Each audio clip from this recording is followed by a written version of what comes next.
Well, welcome all. I take this opportunity to welcome each and every one of you to yet another session on discussing the books from Alchemist Book Club. And today we have a very interesting book that is taken up by very fittingly by none other than Mr. Nadeem Khan. Okay.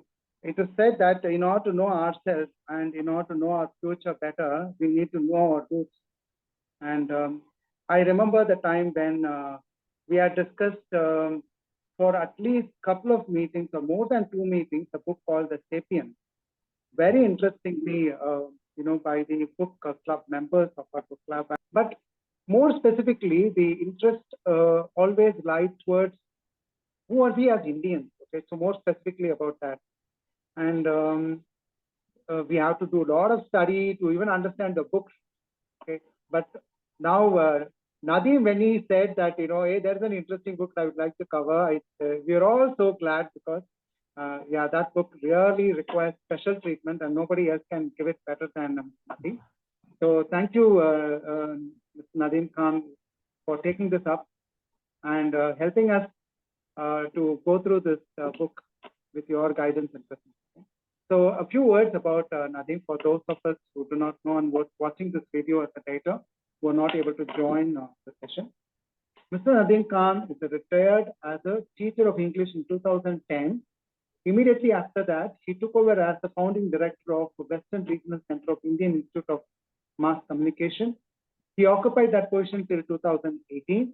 He has been writing and translating from Marathi and Hindi into English. He has around 15 books to his credit. He is the winner of the Value of Words Award for the best translated book of 2020. I would like to hear more about that, Nadeem. And he lives with his wife, Rafat, in Amravati, Maharashtra. And he is with us right now to introduce this book and take us through the history of the Indians. Okay, over to you, Nadeem. Looking forward. Thank you, TG. And hello, Anu, Shobha, and all the other members. I'm still not used to really talking to a machine. And it is very unnerving because I've been a teacher and I've generally addressed 100 students in front of me. And when I see myself addressing postage stamps, it gets to be a little uncomfortable. But I'm going to try and I'll pretend that what I have in front of me is not this screen, but all of you in person. So, well, the early Indians, since you have talked about Sapiens, this book is pretty much in the same genre of books. It looks very deep into who we are and, more importantly, why we are what we are. This subject has always fascinated me. Sapiens was one book. Another person that I had wanted to discuss the other day, it was Richard Dawkins and his selfish gene. Hopefully, I'll be able to find the wherewithal to prepare another PowerPoint presentation in due course of time. But meanwhile, since we have this book, let's talk about it. Now, the early Indians is actually the second of the books that I had read of this genre. I would like you to write down the name of the first book. It is written by a chap called David Reich, R-E-I-C-H. Now, David Reich has written a book called Who We Are and How We Came to Be Here. So while David Reich talks about the arrival of human beings all across the world, the early Indians talks about the arrival of a bunch of people into India. So, well, it's written by this gentleman by name. What's happening? Why is it not working? Hello, hello. Why is it not going forward? Oh, there you go. Right. So it's a very late book, and therefore, what we have to gain here is information on the very latest discoveries in this region. As we go through the slides,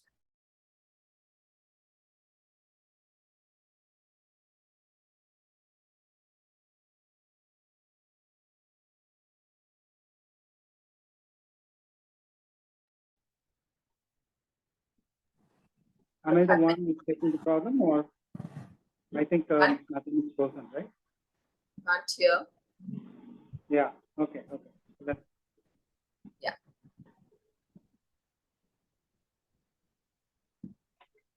I can hear you, DG. Yeah, maybe I'll call But him. not Nadeem.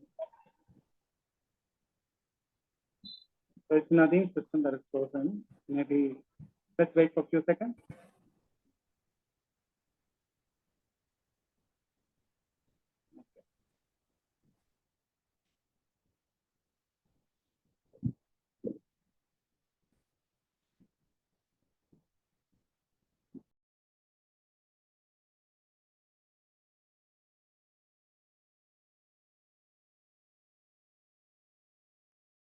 Nadeem, you are on mute. Maybe you need to just unmute yourself.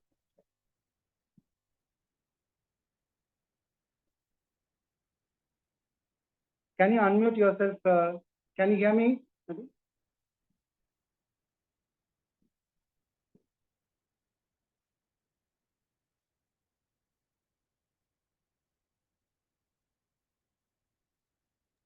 Can't hear, Nadeem, can't hear. we can't hear you. I think he's muted. Is there some way to send him a I'll WhatsApp call. message or phone or something? I've also sent a message on Zoom to ask him to unmute. Okay. You will be able- Unmute. I can't Yeah, see now we can hear you. muting. Now we can hear you, Nadeem. Okay, all right, fine. Yeah, you can go to the slide. You can start. Great, great. I don't know where that button had disappeared. Right. So now here we go. As I said, I'll request you to gather most of the information from reading the slides. And while you are reading the slides, I'm not going to disturb you because it can be very distracting, reading and listening together. But meanwhile, wherever I think that I need to add on, I'll keep doing it. Your internet connection is unstable. Can you hear me, everybody? Hello? Yes, yeah, perfect, perfect. Hello? Yes, we can. Yeah, we can. Great. Can you hear us? Okay, Yeah, super. okay. Yes, I can too. So here we go.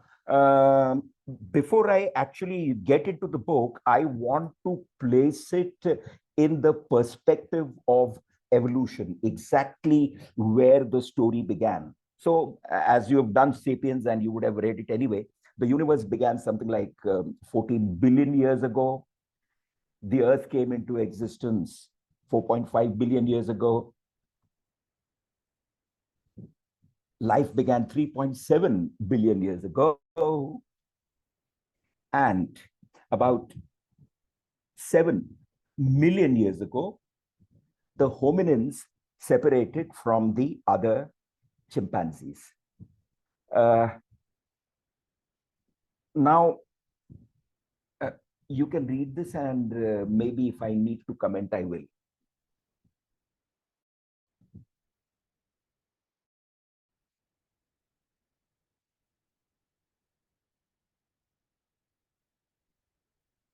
So the Homo erectus would have left Africa something like 200,000 years ago, and they spread all over the world. Their presence has also been recorded in India. There is this place called Hoshangabad on the Narmada River, and that is where a lot of remains of the Neanderthals, not the Neanderthals, but of the Homo erectus have been found. There has been speculation about whether we in India are the offspring of these Homo erectus found in Hoshangabad, but that, it turns out, is not true. We will see in due course how the modern humans got into India, and in due course they eliminated them. Okay, so as things stand, we are the only the only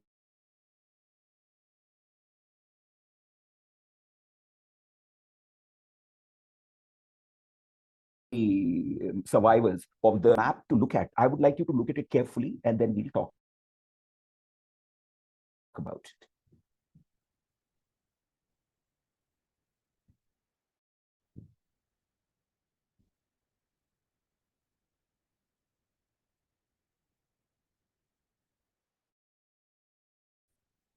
So you can see that somewhere between between 8 and 6 million years ago, so that is around 7 million years ago, we got separated from the chimpanzees.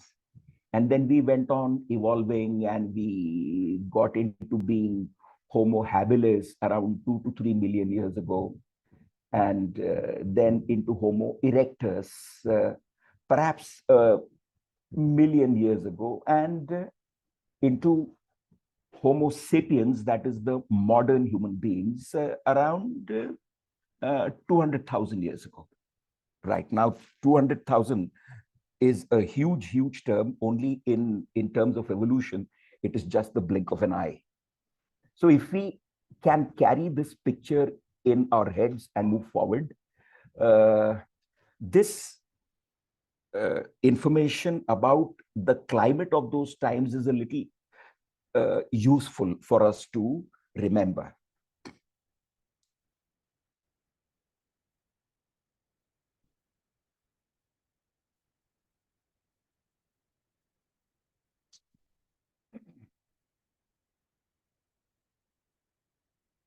Okay.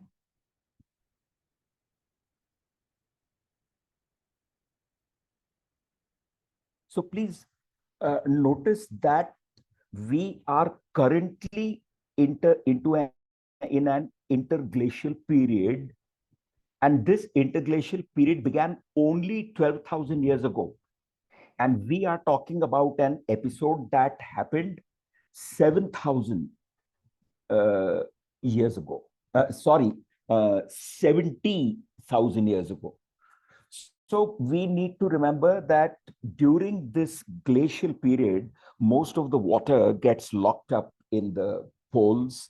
And so what are water bodies today did not exist then. And so therefore, this was what drove most of the migration. In the first place, because of snow and ice everywhere, there would be terrible shortage of food, and that would provoke these bands of hominids to look around for newer areas for food.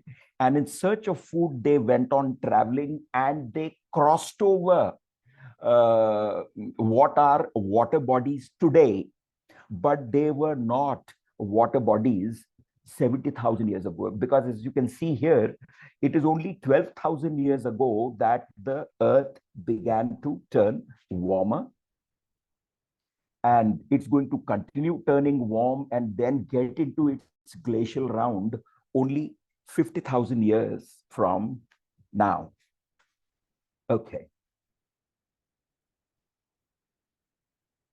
This is another important concept to know when we are talking about tracing our ancestry.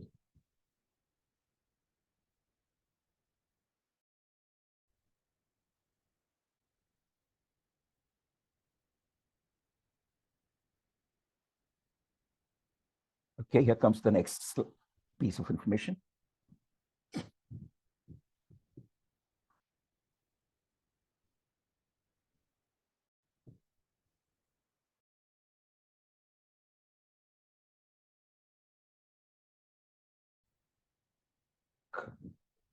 Discoveries and inventions and tools have come along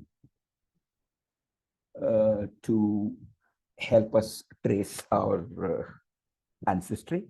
So with your mitochondrial DNA, every one of us can go back to our mothers and their mother and mother and mother and mother till we can go back to the very first woman whose offspring we all are across the world. And as you know, she is called the mitochondrial Eve, the very first woman. And she's supposed to have lived somewhere in southern Africa around 100 to 200,000 years ago.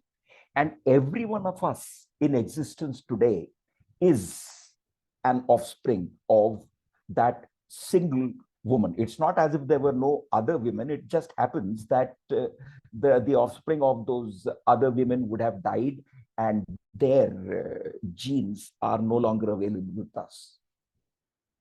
Okay.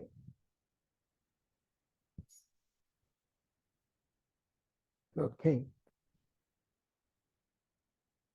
So this is how we trace our ancestry through our mothers. And here is the other way in which we can trace our ancestry through our fathers.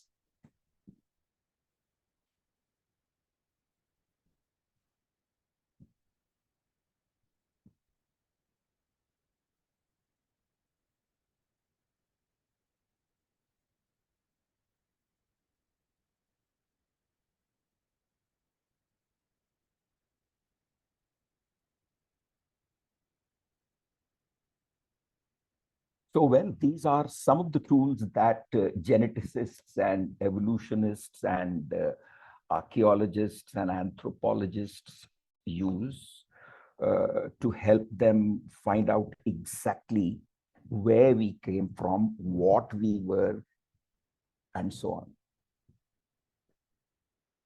All right, so here we begin with the real story. And to understand the real story, whatever information that I have given you about the climate and about the DNA is going to be very important in understanding how exactly these are telling us in the book. Right, here we go.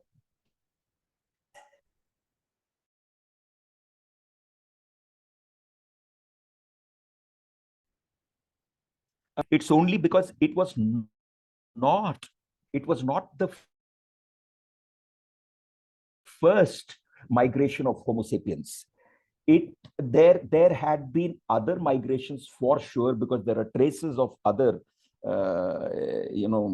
fossils found. But the point is that the present population of the world does not carry any DNA from the migrations that could have happened earlier.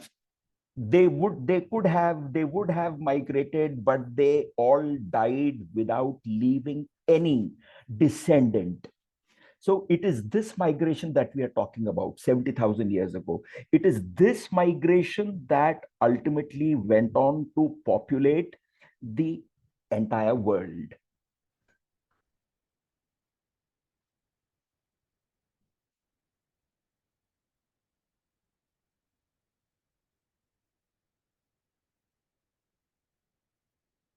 Okay.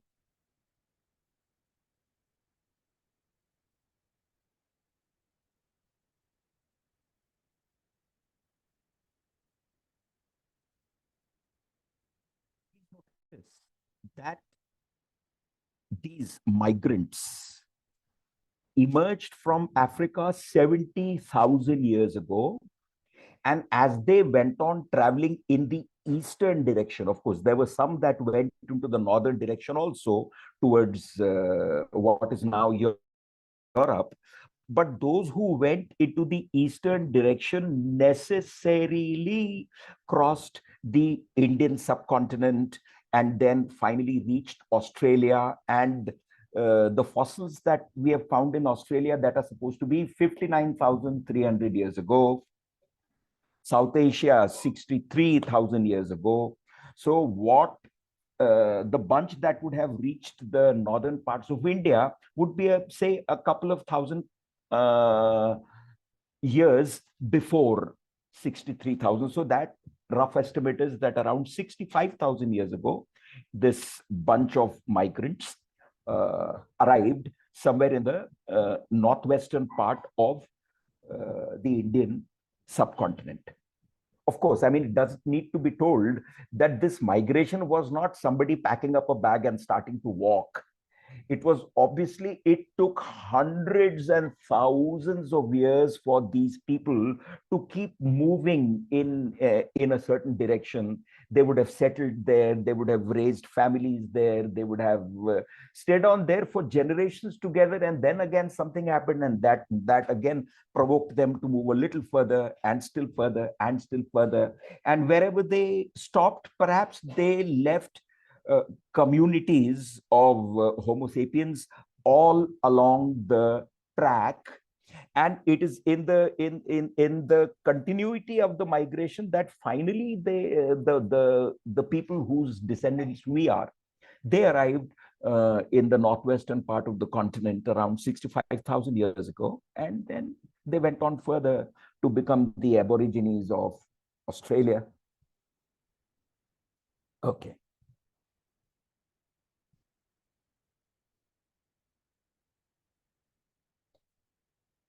Okay.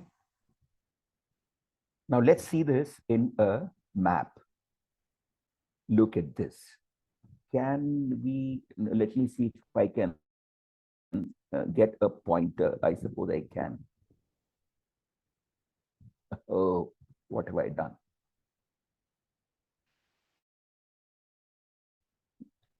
Let me see if I can get it.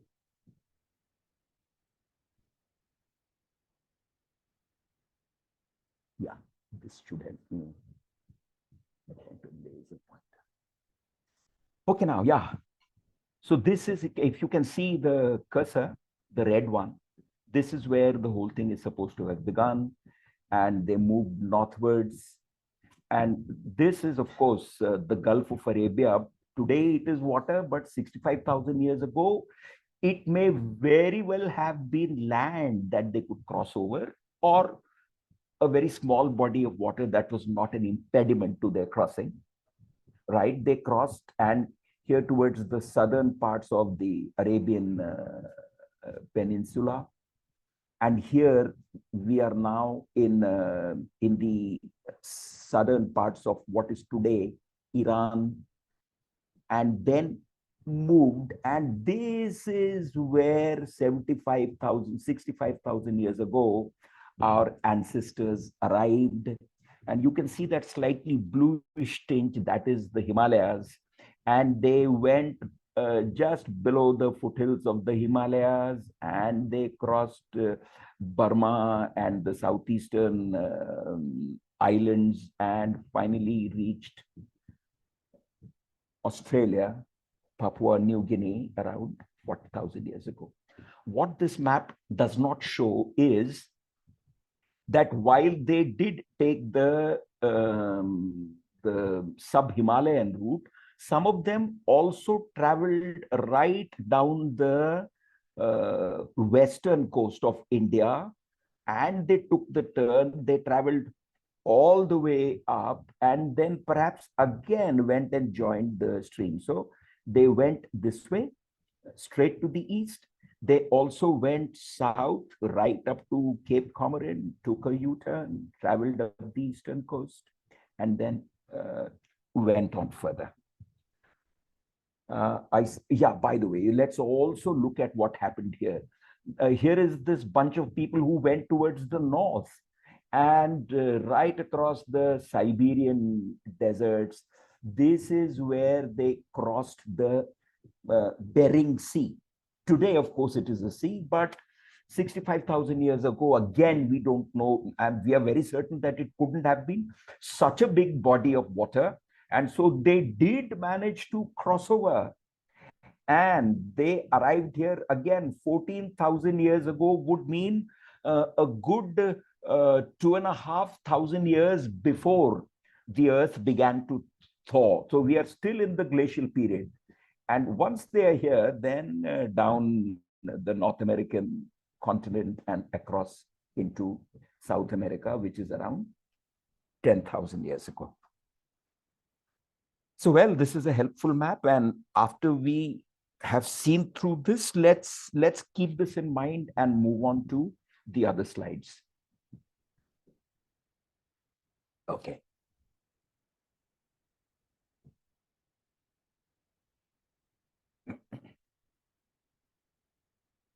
uh, as I began my talk, I told you that we already had the earlier migrants from Africa who would perhaps have arrived 100,000 or even 200,000 years ago, but they were not Homo sapiens, they were Homo erectus.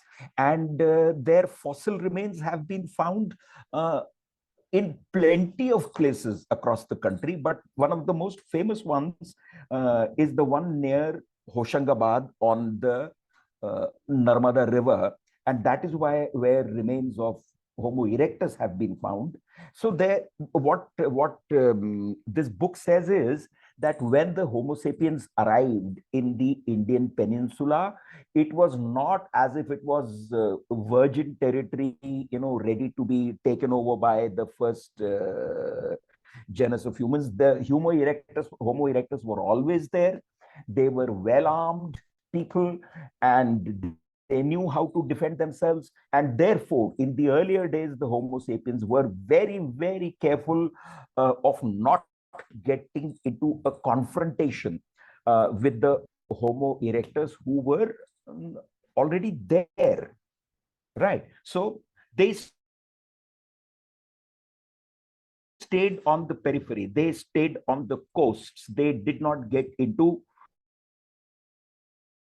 the central areas or even the peninsular parts of India. Or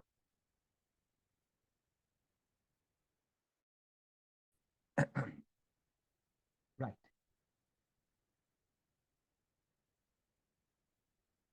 We have just talked about this. Now, this is important.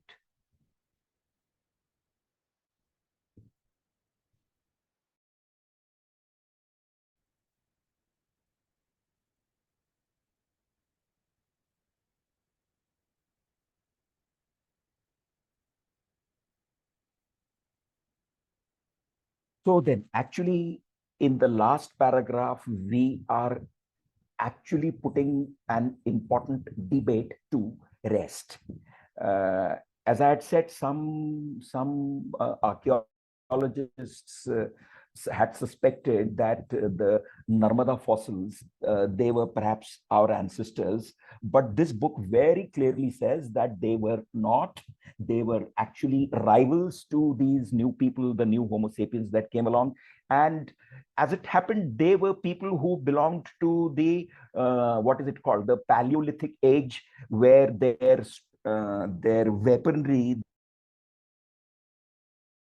the stone weaponry, was not as efficient as the weaponry that these new Homo sapiens brought, the Neolithic weaponry that turned out to be much smaller. They could make arrowheads, they could make spearheads. And now with this newer technology in hand, they managed to dominate and finally completely eliminate the Homo erectus, who were already occupants of that.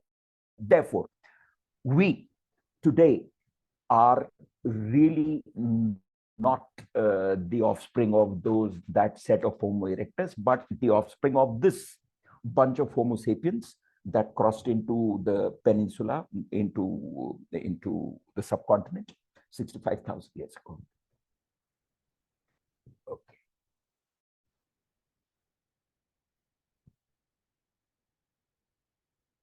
Now, this is a lovely analogy that Tony Joseph uses, and we will see how this analogy fits so well as we go through this presentation and as we finally finish this presentation.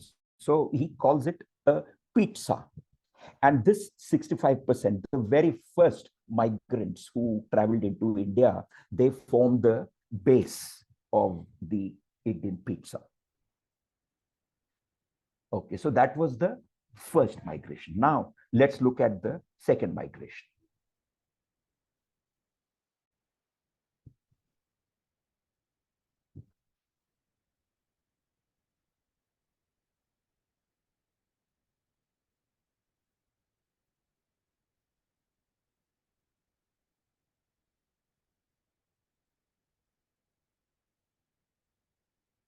And let's keep a sharp eye on the time that separates. 65,000 years we were talking about, and now we are talking 10,000 years, which means 55,000 years have drifted by.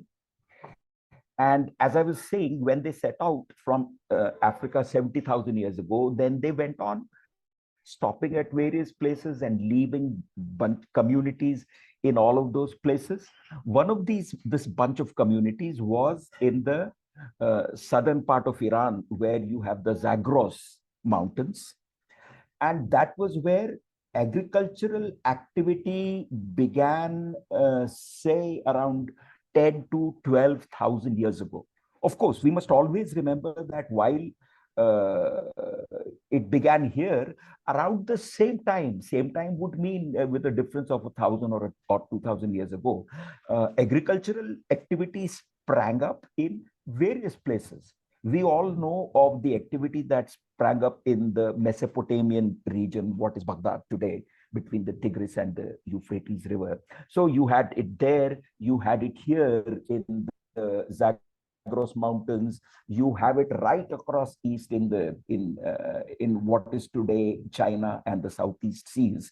So it began in a number of places. The important for our point of history, we are looking at this little settlement that had formed around the foot of the Zagros Mountains towards the northwest of the Indian subcontinent. So we are really talking of considerably west, and in fact, even to the west of what is today Afghanistan. We will see a map in due course. Meeting arrangement. அந்த புக்கை பத்தி பேசிட்டு இருக்காங்க கேட்டுட்டு இருக்கேன். Alchemist பத்தி நீயே. Alchemist இல்ல லூசு. Alchemist புக் கிளப் பேரு. Alchemist தான புக் பேரு. புக் கிளப் பேரு. Alchemist புக் இருக்கு. Am I audible to everybody? Please, TG, can you hear me? Hello.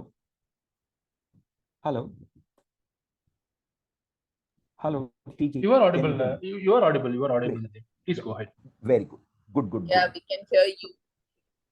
Lovely. So here is this Iranian population that we are talking about, and we have already talked about the guys who had arrived 65,000 years ago. Okay, so across the 55,000 years that separated from this point, 10,000, there had been interaction between these two communities. They were exchanging notes, they were sharing cultural experiences, they were sharing their knowledge of whatever agricultural technology that was evolving.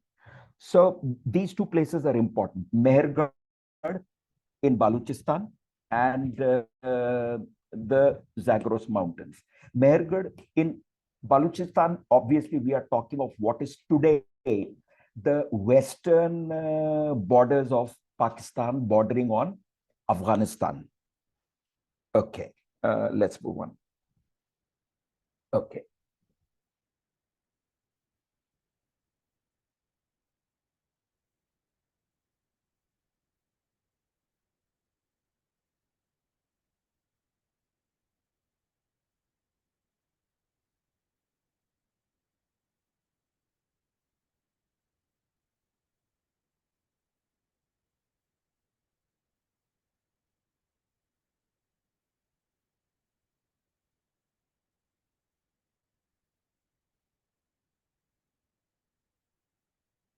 Okay, so in the last paragraph, we have begun talking about the very famous Harappan civilization. It is also called the Indus Valley Civilization, IVC. So now the Harappans, as you will see here, their early period was 5,400 BCE to 3,700 BCE. And now, please understand that the Harappans that came along then, they were a mix of the first migrants 65,000 years ago and their interaction with the people living in the Zagros Valley. And so it is Mehergarh that becomes the cradle for for the birth of Harappa, and then they spread in in the adjacent regions, particularly traveling towards the east. We will again see a map, and that makes things much clearer. All right, look at this now. All right, so if you can see the cursor, this was where these guys had crossed over into the Arabian Peninsula. They had traveled here, and this is where they would have arrived. If they arrived here at 65,000, let's assume that they would be here at around 62,000 years ago. So this is the Zagros Mountains, and you see this border between Pakistan and Afghanistan. You see this little blue line here.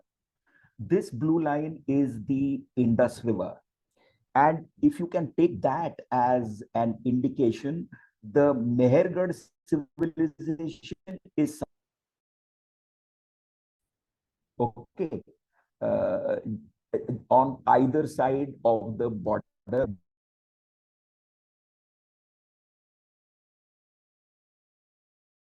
This is where the and right here is the across the river is this village called Harappa. So this is how the Harappan civilization came along. This is where it took birth, and this is where it evolved during its first few thousand years, which is called the early Harappan period. All right, so let's move on to the next. Oh, okay, good. Right, so again, back we can see the Indus Valley. And here is the border that we were talking about between Pakistan and Afghanistan. You can see Mehergarh here. You can see Harappa here across the river. And you can see Mohenjo-daro, and then this famous place in Gujarat called Lothal. So this blue patch is the area where the Indus Valley civilization took birth and evolved. Let's move on to the next slide. So here we are.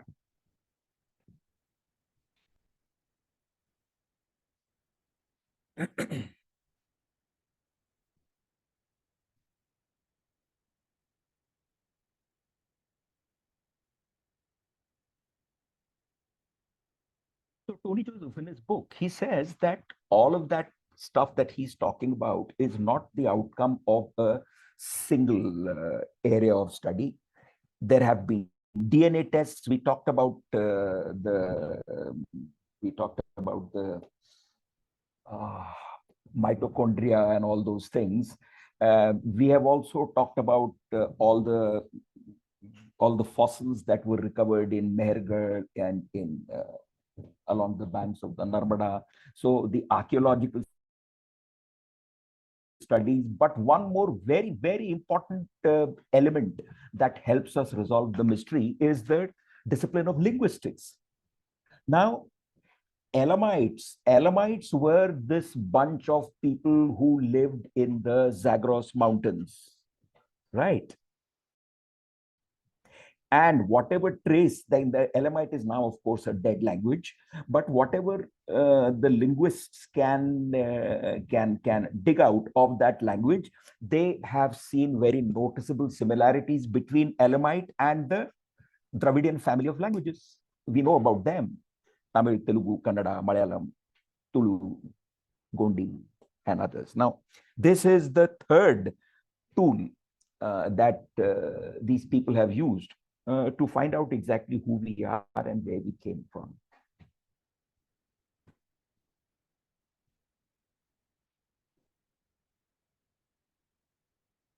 All right, so what is the conclusion? This is the conclusion.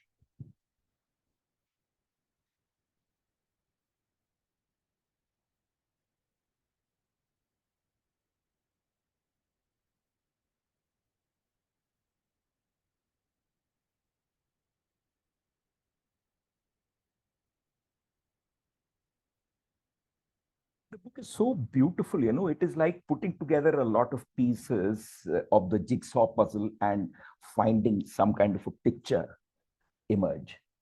So 65,000 years ago, we had the very first migrants, okay? And they traveled sub-Himalaya, further into the Andaman area, and they traveled south, deep south, and then they again took the turn up along the eastern coast and so on. They were 65,000 years ago.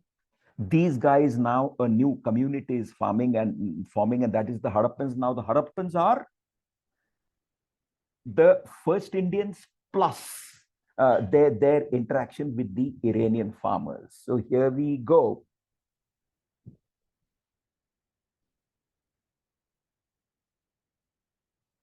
Let's keep this equation in mind. So these were the Harappans. Let's move on. Now, we come to the second Harappan period. Already quite a few thousand, if you remember, the second begins from 2600 BCE, but we have been seeing the Harappan civilization from at least 3000 years ago. This is now the mature period of the Harappan civilization, and this extended up to 1900 BCE. Let's see.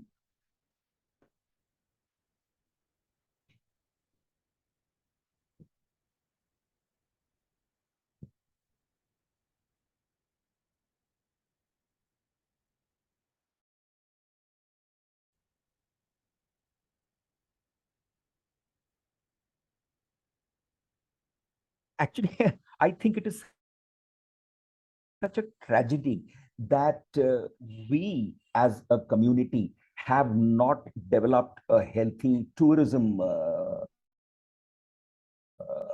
interest in all of these areas. Dholavira, if you go there, you will not even realize that it forms such a very, very important link into finding out who we are, where we came from. They're all wonderful places, but unfortunately, they have not been kept very well, and they have not been promoted very well, which is why we continue to remain ignorant and very often build our politics around this ignorance. All right, here we go.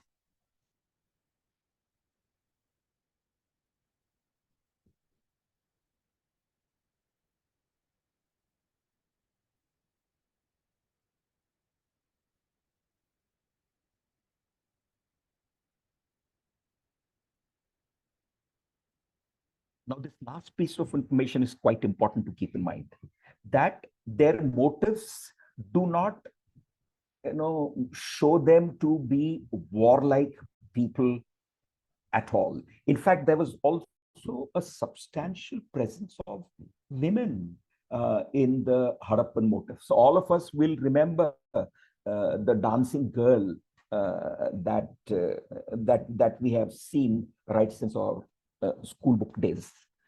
So this is an important item to remember, that whatever we can see of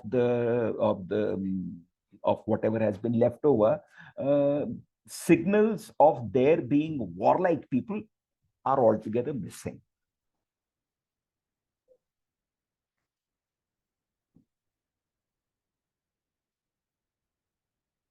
But what is also noticeable is the extreme uniformity of scenes, motifs, weights, even the way the towns were planned, their drainage systems. If such uniformity exists over such a wide geographical region, it certainly suggests an iron hand, a very powerful set of people who were controlling everything and not allowing variations. So democracy could not have been a very popular concept among the Harappans. On the other hand, you don't see any signs of kings either. Generally, it was a bunch of old people who would get together and perhaps make all the laws and administer the entire civilization. All right, here we go.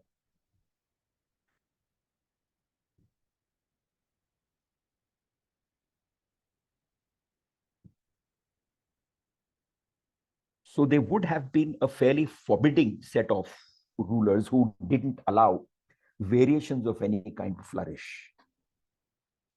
Okay. This is nice. So yeah, all of this is the Harappan civilization. Here we have Harappa, down here we have Mohenjo-daro. On the left, we have seen Mehergarh and Kalibangan, Rakhigarhi, Lothal.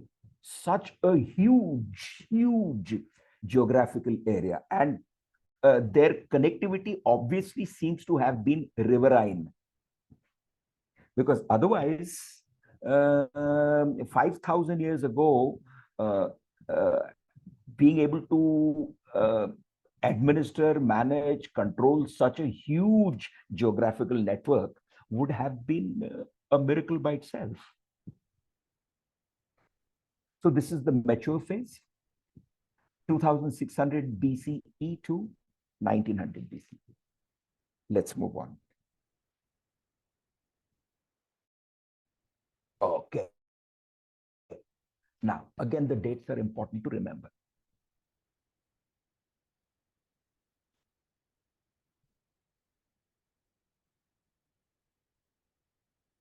So by 1300 BCE, the Harappan civilization had vanished altogether. And at least I have grown up hearing all kinds of theories about why the Harappan civilization vanished. Some, at one time, it was popular to think that the Aryans came down and eliminated all of them. Another theory was that the Harappans themselves were the Aryans, and so on. But here, this book gives us quite another picture of why the Harappan civilization disappeared. 1300 BCE, which would mean 3,300 years ago.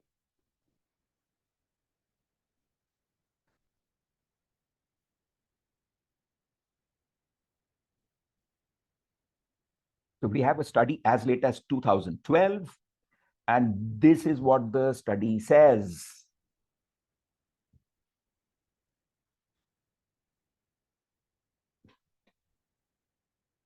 It was, of course, a riverine civilization, like all civilizations during those times were. And now they have established the presence of a very long, hundreds of years extension drought that made the rivers go dry or become seasonal. So you can see the decline began in 1900, okay, and continued to 1300, which would mean it took about 500-600 years, for the civilization to start crumbling and finally vanish by 1300. So it was not just wiped out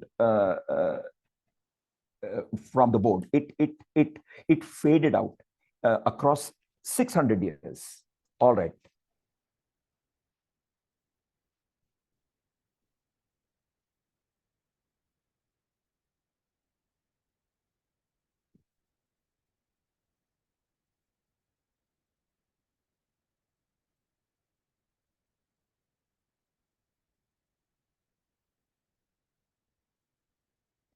So the drought was across the world. Okay.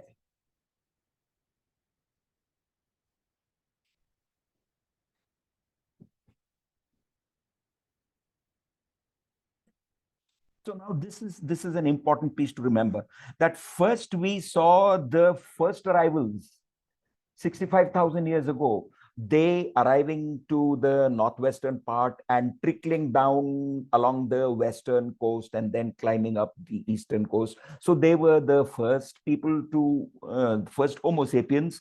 And now as the Harappan civilization started crumbling 1900 BCE and up to 1300 BCE. Even during this time, the Harappan people began shifting eastwards. Fine, eastwards is the sub-Himalayan track, and importantly, southwards, right? getting into a population where the first Indians are already there, right? And these Hadappans carried their language, their culture, many of their practices with them. And the book, when you read it, will tell you what a number of gods and goddesses, practices, traditions, the people tree, and all of these things, he tells us, are a gift to us from the Harappan civilization. Right.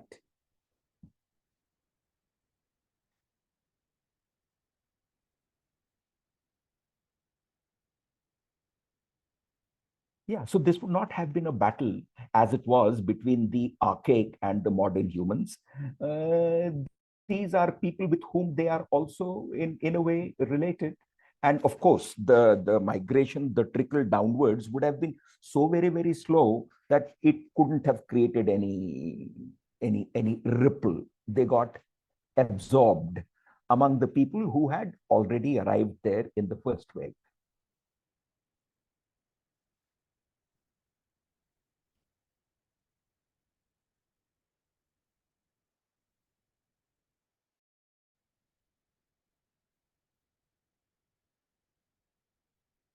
Okay, so the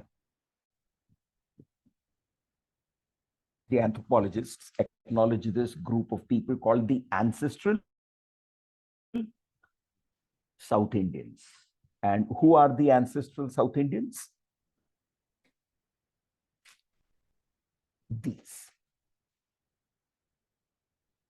First Indians plus Indian farmers, Harappans. Then the Harappans again separately combining at a much later date. And we have the ancestral South Indians. All right. Now the linguistic tool. Let's see how this helps.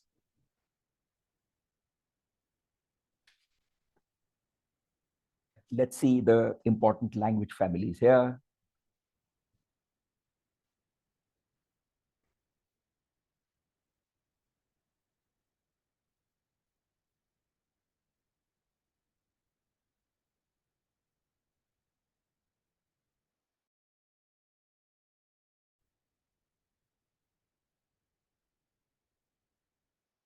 Now, this is an important thing to note, that the Dravidian family has no relatives outside of South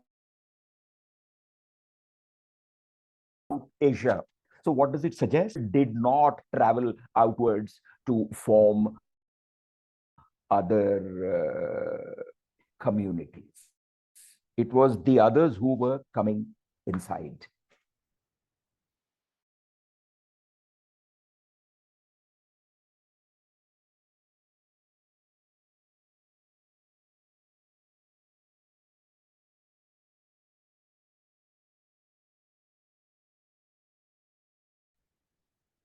We know about, but these other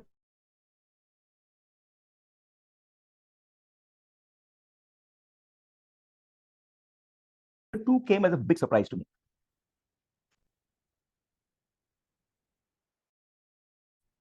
Austroasiatic family.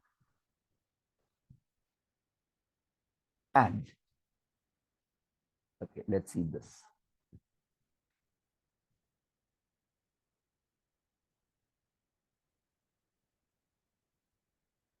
This Korku language is spoken in the region where I live. I'm in Amravati, and there is this place called Melghat, which is a place where the Korkus live.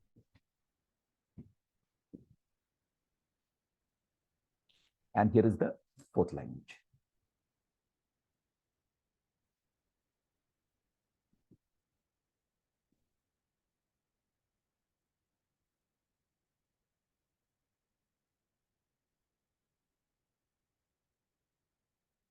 Okay. Okay. Now this map helps.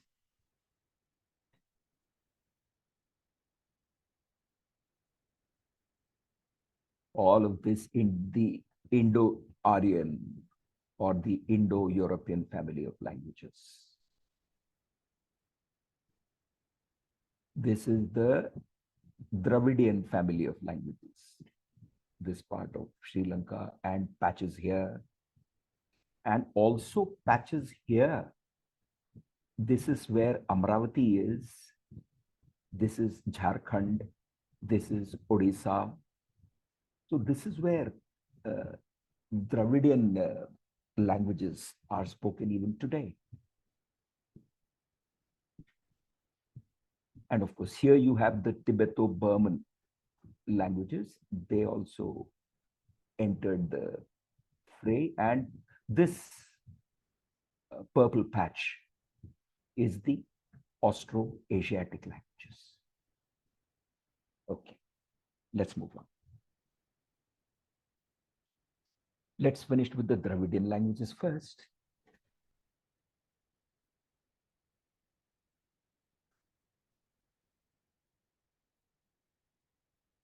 So,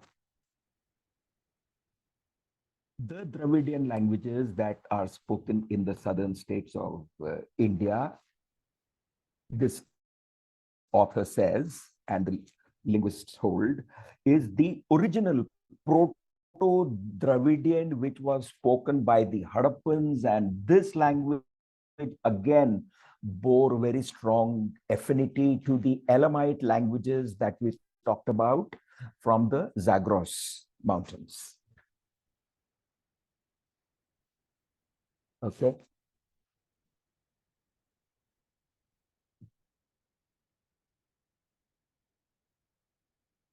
Okay, now let's count the waves all over again. The first wave was 65,000 years ago, the original travelers, and then next was the Hadappans, who during their declining years started traveling downwards. That was the second wave. And the third and the fourth wave, the third is the Indo-Aryan speakers, and the fourth is the Austro-Tibetan and what is the other one? Burman. Yeah. So these third and fourth waves happened together. All right.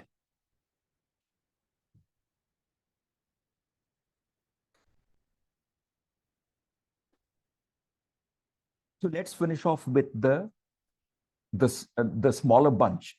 Austroasiatic affected only 1.2% and Tibeto-Burman only 1%. So let's finish off with these, and then we will get into talking about the Indo-Arya or Indo-Aryan or Indo-European. Okay, here we go.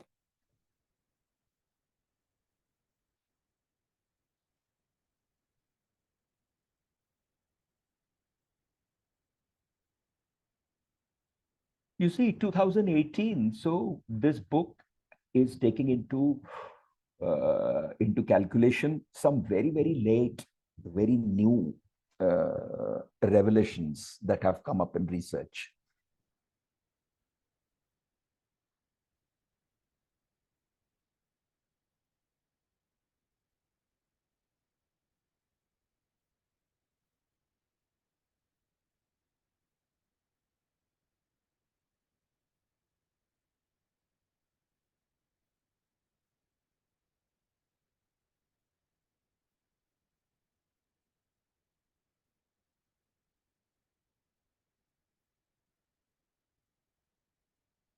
The dates again are important. 1900 BCE was the time, if you remember, when the Harappan civilization started falling apart. And just within 100 years, these people from the east had started infiltrating towards the west along the sub-Himalayan tract. We have seen the map.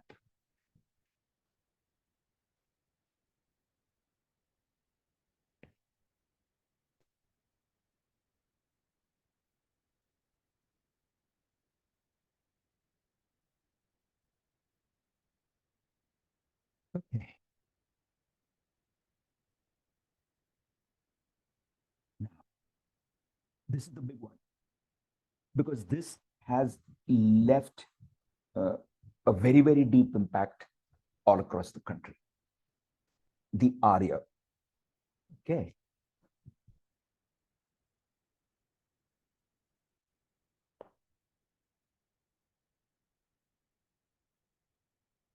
This Yamnaya seems to be a very interesting bunch of people. As this note says, that it is they started their operations in the Caucasus, and they spread all across like wildfire because they were a very energetic, a very warlike people. They managed to tame the horse. They created the first chariot. And by doing that with these two technologies, they made it possible to go uh, all over the place at unheard of speeds for those times.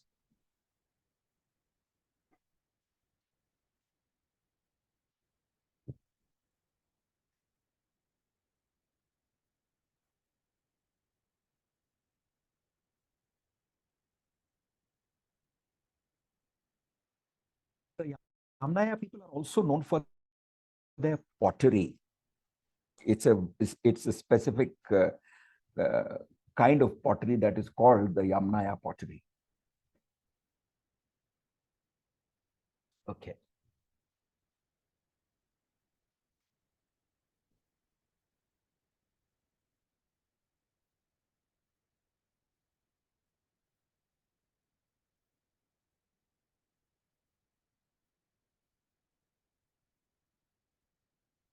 Please notice the date, 2000 BCE, and in another 100 years from 2000 BCE, the Harappan civilization will begin its decline, right? So they came around the time that the Harappans were losing steam, right? So it wasn't as if they came along and wiped out the Harappans. And and as we have just seen, this book states that the Harappan decline came because of the drought that came along, and their entire economy that was based upon agriculture and riverine economics began to flounder. Look at this.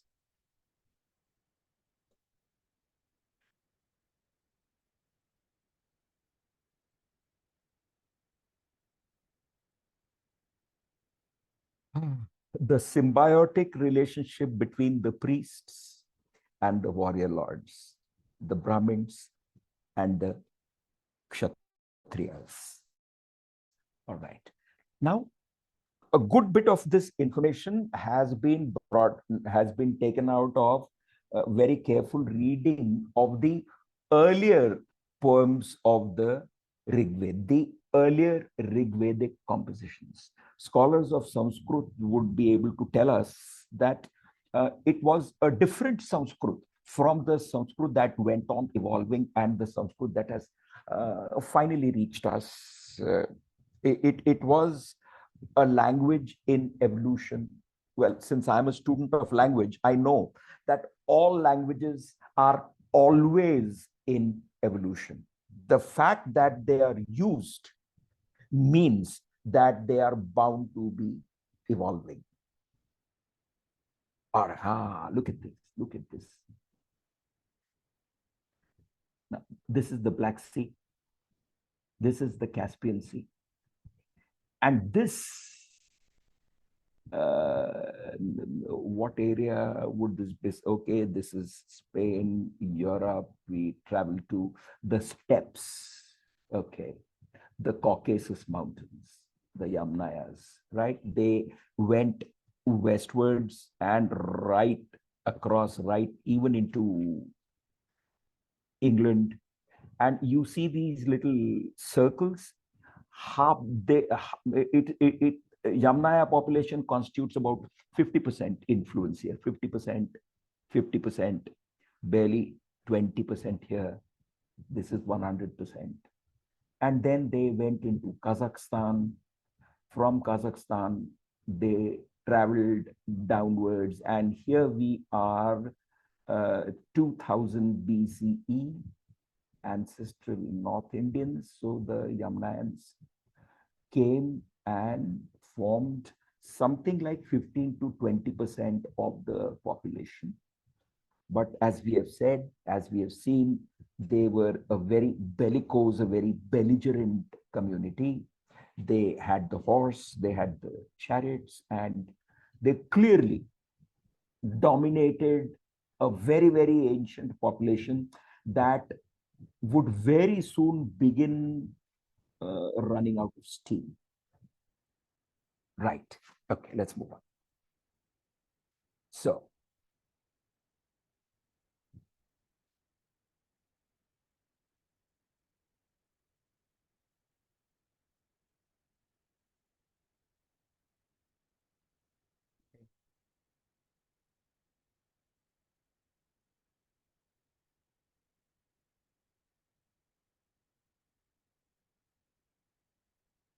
I hope you remember the ancient South Indians. They were a mix of the very first lot that had gone 65,000 years ago, and after that went the Harappans, and they, along with the earlier influx of people, constitute the ancient South Indians. Here, with the arrival of the Yamnayans, the Arya, the Aryans, we are getting a new genetic cluster that's called the ancient North Indians.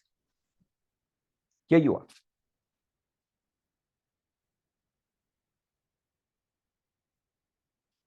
are. Now, this is the central message of the book. This is why the entire book has been written.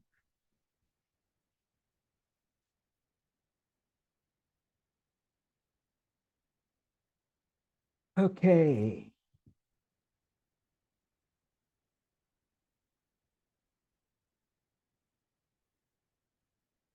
That's what you are. That's what I am.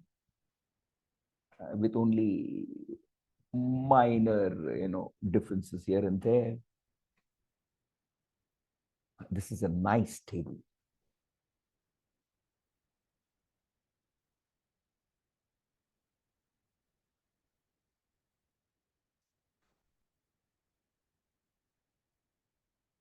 So this was around the time that agricultural production began.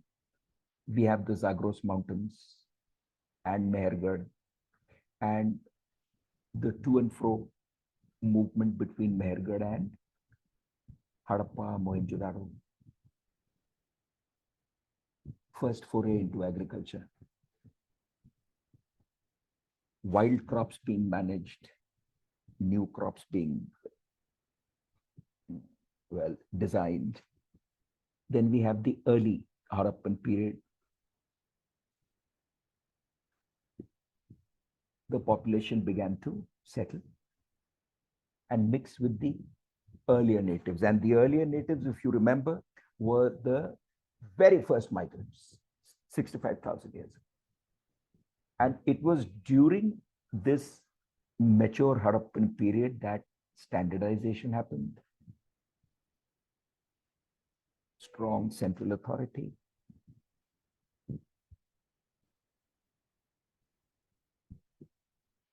And finally, the late Harappan period.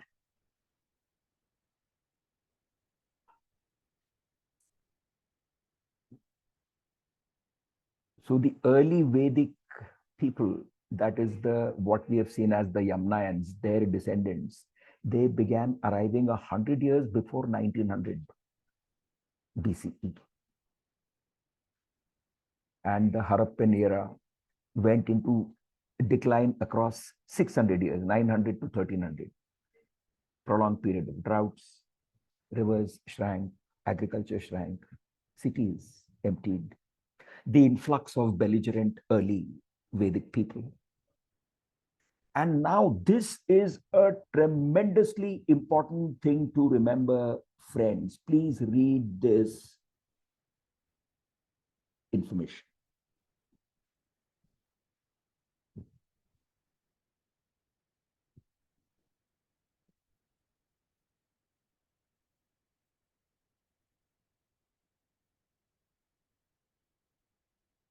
So across those 2000 years and into the Christian era, the first 100 years, there was a mixing of blood, intermarriage between the Harappans and the early Aryas. So the Vedic people did interbreed with the people that they found there. They are very often referred to as Dasyus.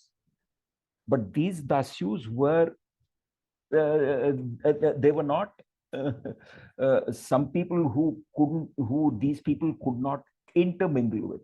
Of course, the intermingling may not have been of a very high order, but it was very much there. And we have talked about the mitochondria and mitochondrial DNA and the X and Y chromosomes. The studies reveal that most of the time it was the males of the early Vedic period who were cohabiting with the females of the Harappan clan, and there are almost no examples of Harappan males taking for their mating partners any of the early Vedic women. This is an important thing to remember. You know, we talk about Anulom and Vilom. So this was the Anulom thing happening if these people considered themselves as a superior race, but all the same, it was happening. It was happening. It hadn't stopped yet. Let's move on. And now we get into the Indian population. Here we are.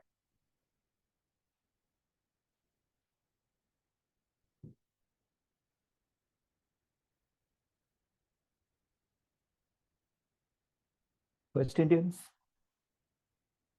the West Asians, the East Asians, the Central Asians,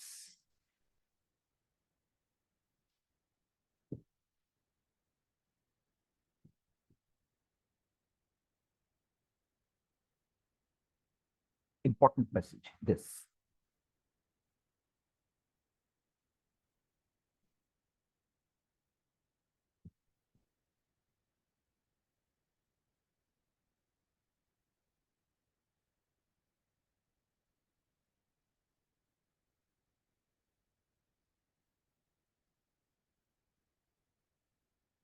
Now, if you want to see what those first migrants of 65,000 years ago looked like, you should make a visit to the Andaman Islands, and that is where you will find the closest looking people to our most ancient ancestors.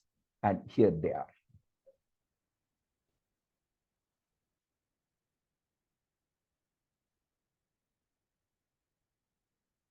See here in this gentleman's face, you can see some features of the Austroasiatic.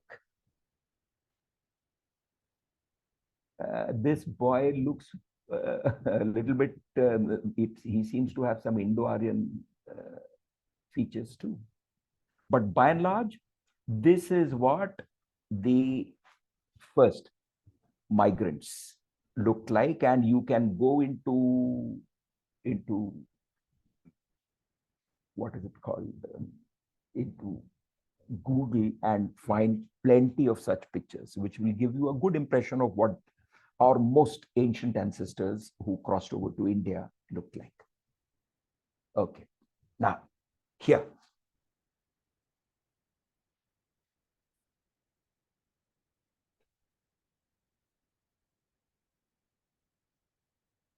The book is making a very positive and a very strong statement. It says that it has been proved wrong.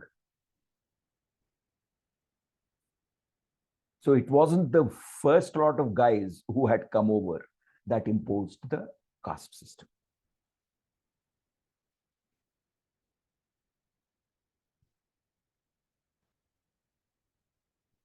In 2013, just 10 years ago.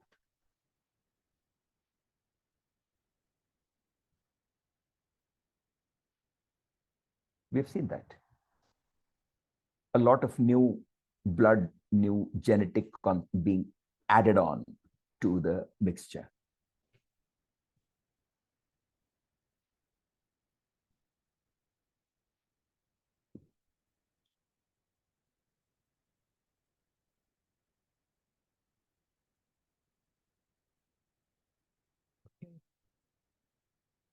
Now the caste system. Okay, some historical facts according to the book. The civilization went into decline because of the drought, and it was helped by the arrival of the new migrants.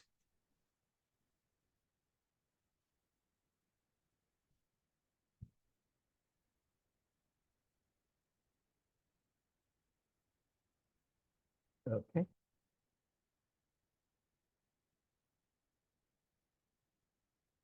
Yeah.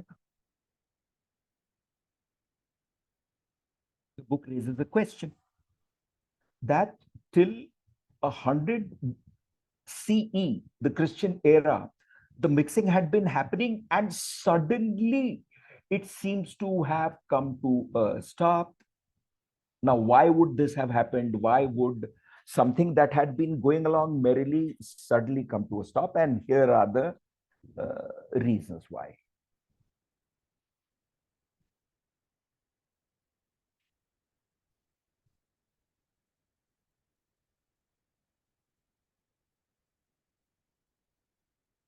So clearly, even before it came to a halt, there would have been a bunch of people who strongly believed in the purity of their race, and they looked down upon their fellow citizens who went about cohabiting with the Harappans.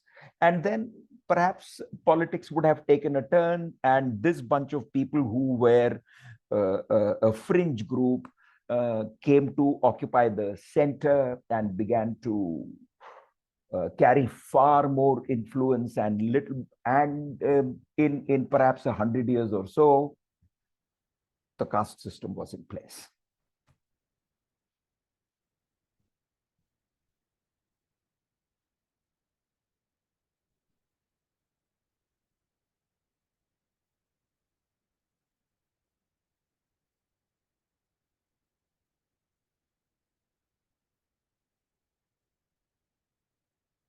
Yeah. So that is where, according to the book, the caste system began in earnest. I mean, obviously there was a bunch of people, but a very small bunch, a fringe bunch that was observing it, but then it became popular and it became the norm from 100 CE downwards.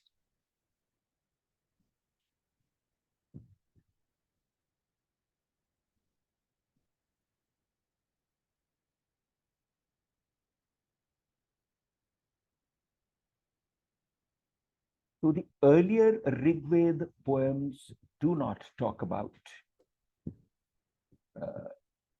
different varna. It is the later compositions of the Rig Veda that talk about these four varna: Brahman, Kshatriya, Vaishya, Shudra. Okay, so they are the four varna, and here are the jati.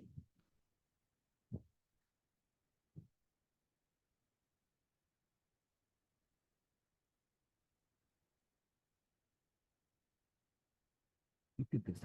I am no scholar of the Vedas at all, but this is an important point to note and perhaps research on, that the jati is simply not mentioned anywhere in the Rig Veda.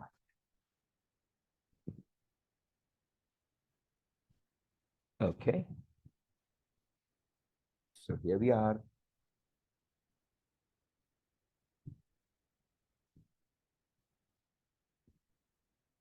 Who are we as Indians? This is the question that the author asks, and he answers by using the metaphor of a pizza.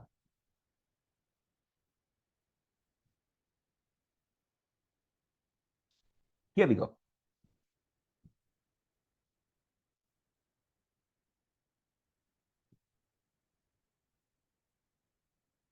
So those guys of 65,000 years ago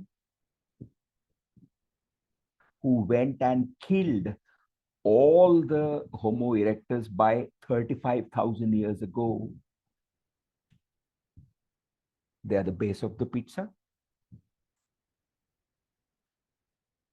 They are 65% of the ancestry of most of us in India today.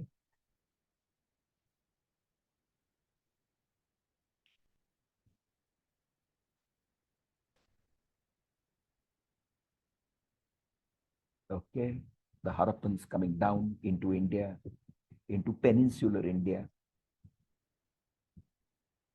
The Indo-Arya people arriving from Kazakhstan into the northwestern part of the subcontinent.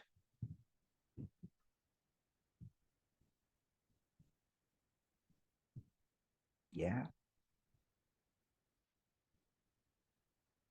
So this terrific mixture, starting from 1900 BCE to 1300 BCE, all of these guys coming downwards, they were a mix. Because 2000 BCE, the Indo-Aryans had begun to arrive. So they were carrying all of those genes downwards. And there was this mixed ancestry that was spreading all across South and East. So this is the source of the, the downward traveling Harappans. Okay, further.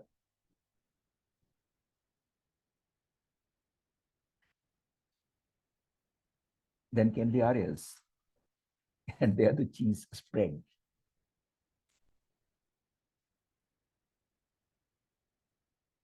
Okay.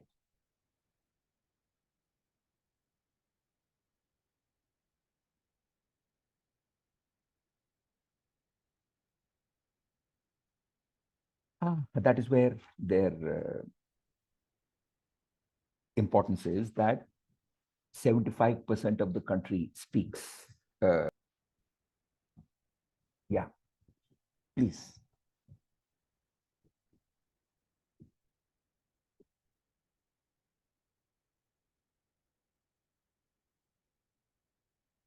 All right. This is the message of the book. Just one more last sentence, perhaps. Yes, so we are a single dish.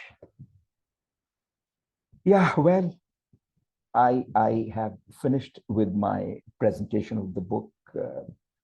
I've tried to include as much as I could, but what I'm really hoping for is that this book has excited all of you enough to want to read it for yourselves. I mean, there is no substitute. And this kind of a presentation, which is barely skimming over the message, the only intention is to entice you, is to bring you into the book. I'll be very happy with comments if they're coming along.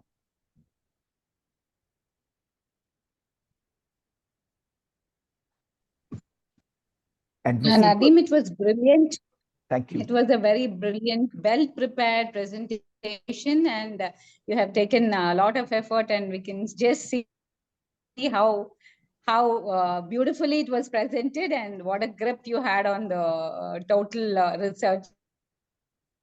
Well, I It was knew wonderful. Thank you so much. on the I knew that I would be on stage in front of an extremely erudite set of individuals, and I tried my best not to, not to have my weaknesses exposed. Let's put it this way. So yeah, thank It you. was wonderful. Thank you. It reminded me of my college days. When the professor started talking, first half didn't go to my head at all. It just way beyond my head. Only in the second half, when the map started showing up, something just got into my head, and then the attention was there. Suddenly, all of a sudden, the professor says, "Okay, at the end of the class, there will be a 10 minutes test." Then you start paying attention. That's how it is. But it's Yeah, very too much of data in a quite 1.5 hours. So maybe, as you said, just to show that it is what is there in the book, we need to take it up and read it. Otherwise, it's not absolutely, Satya. And I knew Yes, yes. that the maps would be absolutely critical in passing across the message. Anu, you were wanting to say something. Yeah, the maps were definitely interesting. I also like the pizza analogy in the book. Yes. Yeah. But one question I was curious about this Homo erectus and Homo sapiens. Was there hardly any intermingling? Because until much later, before the shutters came down. Anu, okay, the information among the geneticists is that every one of us possesses 2% of the Homo erectus gene. Also, okay. Yes, which means that at a certain point in our evolution, we cohabited with them. Right. Your genes and mine contain 2% of Homo erectus. So obviously, although they are really different species, but they had not altogether separated. I mean, they were still in a position to cohabit. It didn't happen much. So obviously, So we are not like horse and donkey kind of mating did happen. Absolutely. So except different that species, but still they could mate. Yeah, except that the mules were important, and with us in our 2%, we we escaped that. Yeah. So the Homo erectus is very much with us. This is what is the current belief among geneticists. Yeah. I also like the different strands, like it was not just genetic, but it's also linguistic, cultural, all sorts of evidence comes together, points to the same broad conclusion. Yes, and Anu, this is what happens. They talk about a critical mass developing. One field, you have electronics and you have nanotechnology and you have this and that, 3 or 4 disciplines coming together, and then there is always a sudden explosion of knowledge. And we seem to be at the beginning of this explosion. Yeah. So our roots begin from Africa. Oh, yes. Oh, yes, yes, yes. And actually, as it happens, we talked only of Homo sapiens, but even the guys before that, the Homo erectus, the Homo habilis, all of this is Africa. So we are all, I mean, that is where all of, let us say, what are those guys called with the spine? Well, anyway, so yeah, we all began from there. Absolutely. Another curiosity is that this kind of severe restrictions on intermarriage which happened in India, or rather not just India, but South Asia broadly, it seems to be a pattern. Why is it so strong in this region, but not in other parts of the world? Not so strong that the society has also internalized it as normal, whereas we don't see it as normal in other parts of the world. Not so.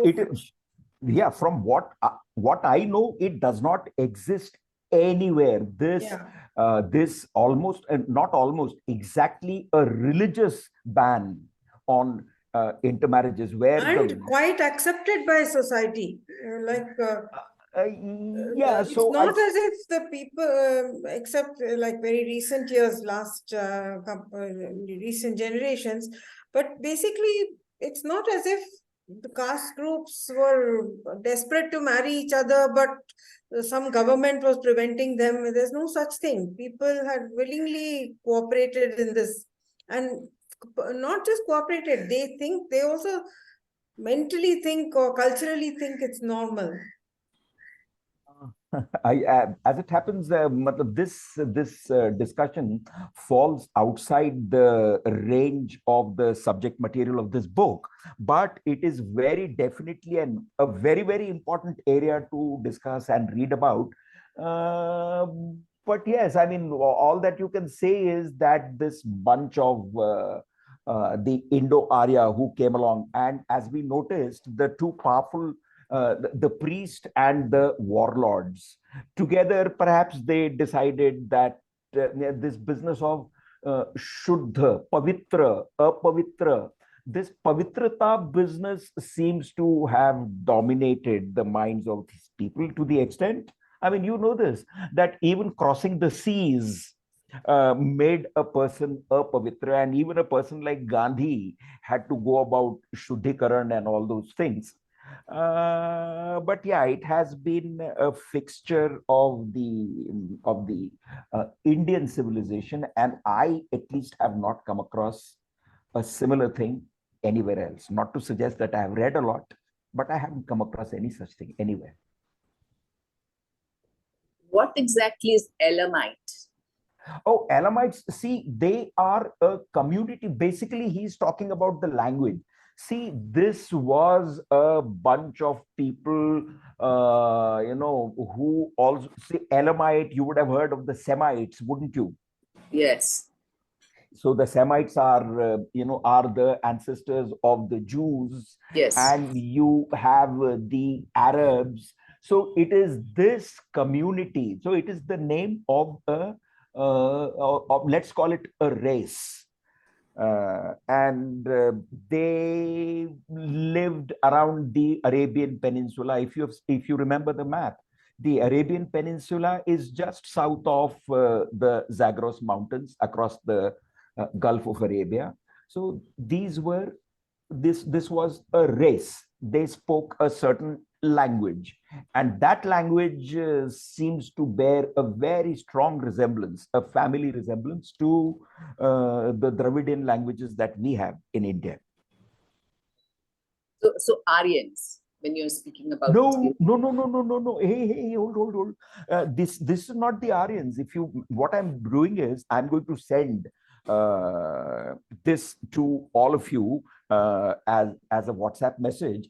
But the Elamites were the guys with whom the first migrants interacted, and it is their interaction that brought about the existence of the Hadappans. So the Aryans are still to arrive. The Aryans are at least 3,000 to 4,000 years into the future.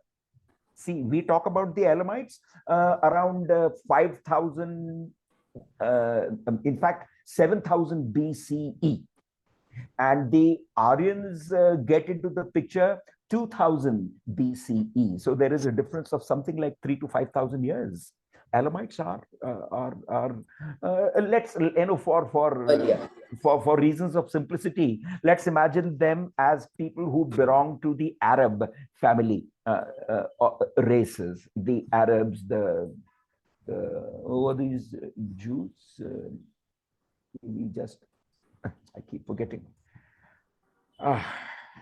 Well, so that is a race of people different from the Mongols, the Caucasians, the Africans. Thank you. Yeah.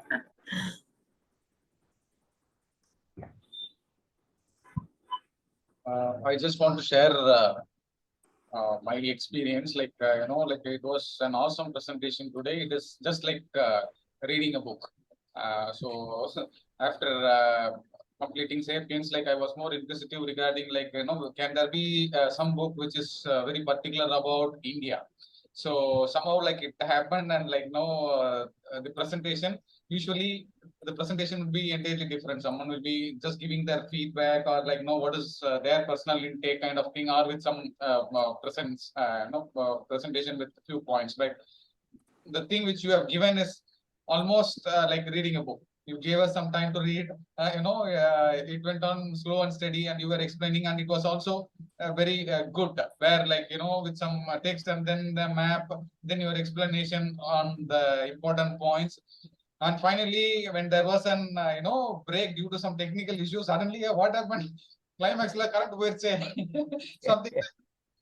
Then anyway, I enjoyed it thoroughly. Thanks a lot for the presentation. Thank you. Thank you very much, Boba. I just hope that I have sparked you into going and ordering that book straight away as soon as this program is over. It's a beautiful book to read. And as I said, I have given you only the bare surface level information. The rest of it still lies inside the book. Definitely, I'll order one. Yeah. Thank you. Thank you very much. Okay. Your students must have been so fortunate to have you as their teacher. Shobha, I'll tell you that I have also been extremely fortunate in the kinds of students that I've got.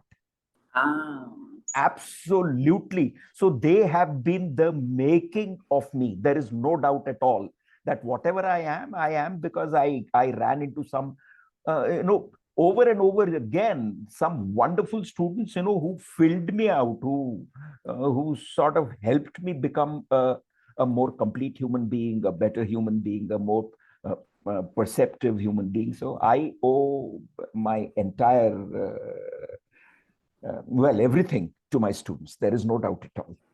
And which university was that? It is, earlier it used to be Nagpur University, and then it broke off, and then it became Amravati University. So I was with Amravati University when I finished off. Okay. Oh, how nice. Yeah. Yes. And Nagpur, somebody was saying that perhaps Anu has been associated with Nagpur. I grew up in Nagpur. Kamini is my cousin. Yes, of course. Yeah. So Kamini and I, again, we were students together, and Kamini has another very close friend by name Satya Saran. Yes. Yes. She and I have been very close friends. So I can't say that I knew Kamini, but I definitely knew about Kamini even when I was in college. Yes. Yeah. Nice. Yeah. Thank you so much. Thank you. Thank you very much for being such gracious listeners. Thank you. So looking forward to your next presentation. I hope I can.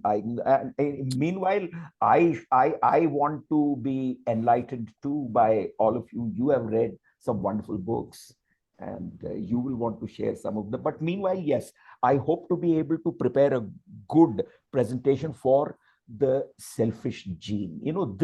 These are pretty much my Bible. Yeah, you've been talking about it for a while. Yeah. Because these are basically, I've been a skeptic. Skepticism is my religion, let's call it. Yes.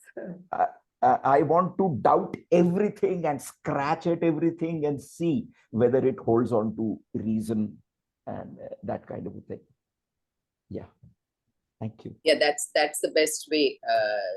Even our ancient gurus used to say that, always question. Yeah, but I also want to doubt the gurus and question them. Yeah, that was welcome. They mentioned that in the Upanishad. Yes, of course. Yeah. That was the point. Okay. Yeah. Okay. Great.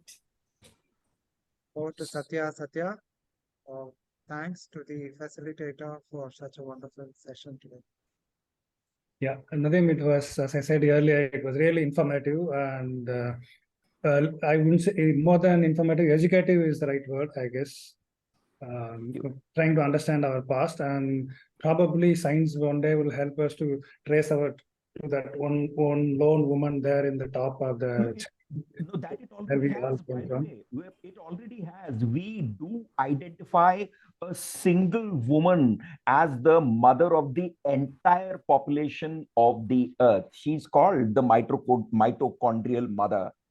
And she happened to live in the southern parts of Africa around 100,000 to 200,000 years ago. So there is a single woman whose children we all are.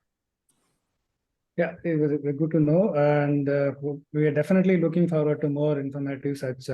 Probably teaching experience really help us to take a tackle a subject like this, keeping the interest of all the listeners.